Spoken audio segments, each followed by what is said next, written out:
Once upon a midnight dreary, while I pondered weak and weary over many a quaint and curious volume of forgotten lore, while I nodded, nearly napping, suddenly there came a tapping, as of someone gently rapping at my chamber door.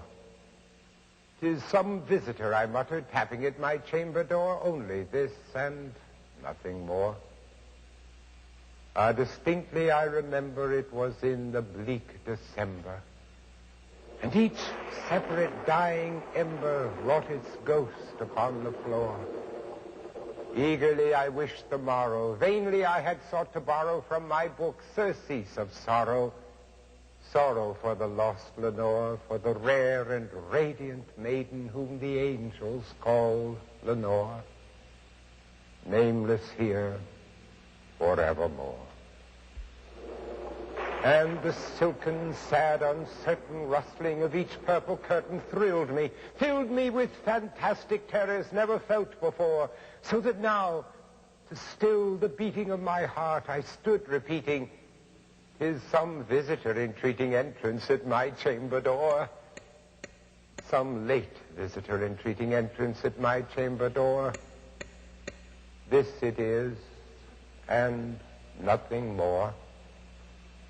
Presently my soul grew stronger, hesitating then no longer. "Sir," I said, "or madam, surely your forgiveness I implore.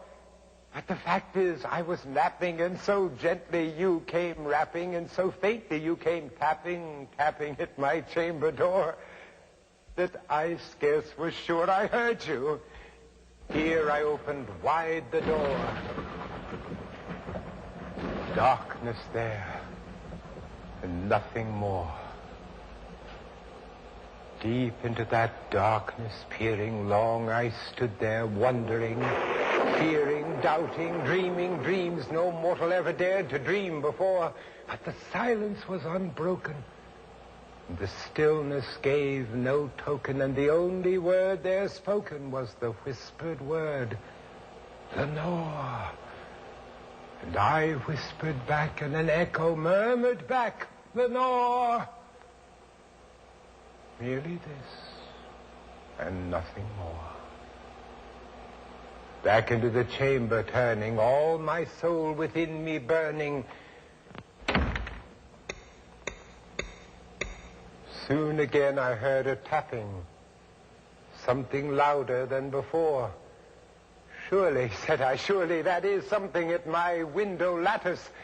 Let me see what then thereat is, and this mystery explore. Let my heart be still a minute, and this mystery explore. 'Tis the wind and nothing more." Open here I flung the shutter, when with many a flirt and flutter in there stepped a stately raven of the saintly days of yore. Not the least obeisance made he, not a minute stopped or stayed he, but with mien of lord or lady perched above my chamber door, perched upon a bust of Pallas just above my chamber door, perched and sat, and nothing more. Then this ebony bird beguiling my sad fancy into smiling, by the stern and grave decorum of the countenance it wore, "Though thy crest be shorn and shaven, thou," I said, "art sure no craven, ghastly, grim, and ancient raven, wandering from the night's Plutonian shore. Tell me what thy lordly name is on the night's Plutonian shore." Quoth the raven, "Nevermore." Much I marveled this ungainly fowl to hear discourse so plainly, though its answer little meaning, little relevancy bore. For we cannot help agreeing that no living human being ever yet was blessed with seeing bird above his chamber door, bird or beast, upon the sculptured bust above his chamber door, with such a name as Nevermore. But the raven, sitting lonely on his placid bust, spoke only that one word, as if his soul in that one word he did outpour. Nothing farther than he uttered, not a feather than he fluttered, till I scarcely more than muttered, other friends have flown before.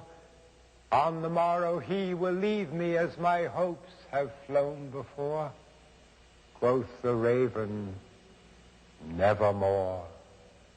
Startled by the stillness broken by reply so aptly spoken, doubtless, said I, what it utters is its only stock and store, caught from some unhappy master, whom unmerciful disaster followed fast and followed faster, till his songs one burden bore, till the dirges of his hopes that melancholy burden bore of never, nevermore. But the raven, still beguiling all my sad soul into smiling, straight I wheeled a cushioned seat in front of bird and bust and door. Then upon the velvet sinking, I betook myself to linking fancy unto fancy, thinking what this ominous bird of yore, what this grim, ungainly, ghastly, gaunt, and ominous bird of yore meant in croaking, nevermore. Thus I sat engaged in guessing, but no syllable expressing to the fowl, whose fiery eyes now burned into my bosom's core. This and more I sat divining, with my head at ease, reclining on the cushion's velvet lining that the lamplight gloated o'er, but whose velvet violet lining with the lamplight gloating o'er she shall press, nevermore. Then methought the air grew denser, perfumed from an unseen censer, swung by seraphim whose footfalls tinkled on the tufted floor. Wretch, I cried, thy God hath lent thee, by these angels he hath sent thee respite and nepenthe from the memories of Lenore. Quaff, oh quaff this kind nepenthe, and forget this lost Lenore. Quoth the raven, nevermore.